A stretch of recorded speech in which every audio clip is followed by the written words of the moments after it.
You're not actually a filmmaker. But your name is Spielberg. Yes. So you're not a filmmaker.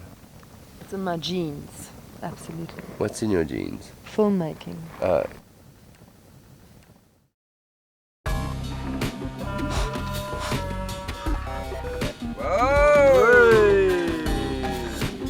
Perfect. Filmmaking is maybe not genetic, but Charmaine was definitely talented for lots of things.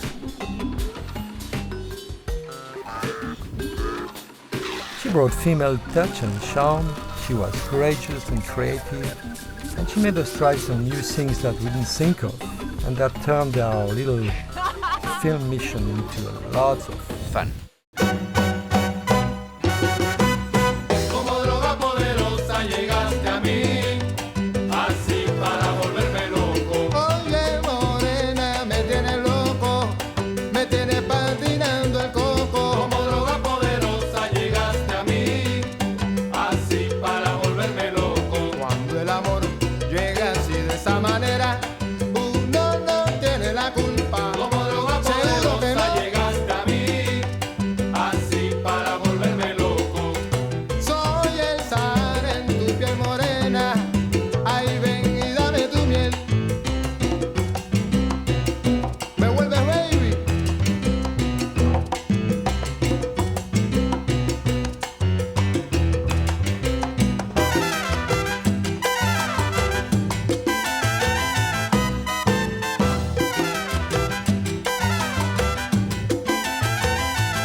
How was that? Fucking great.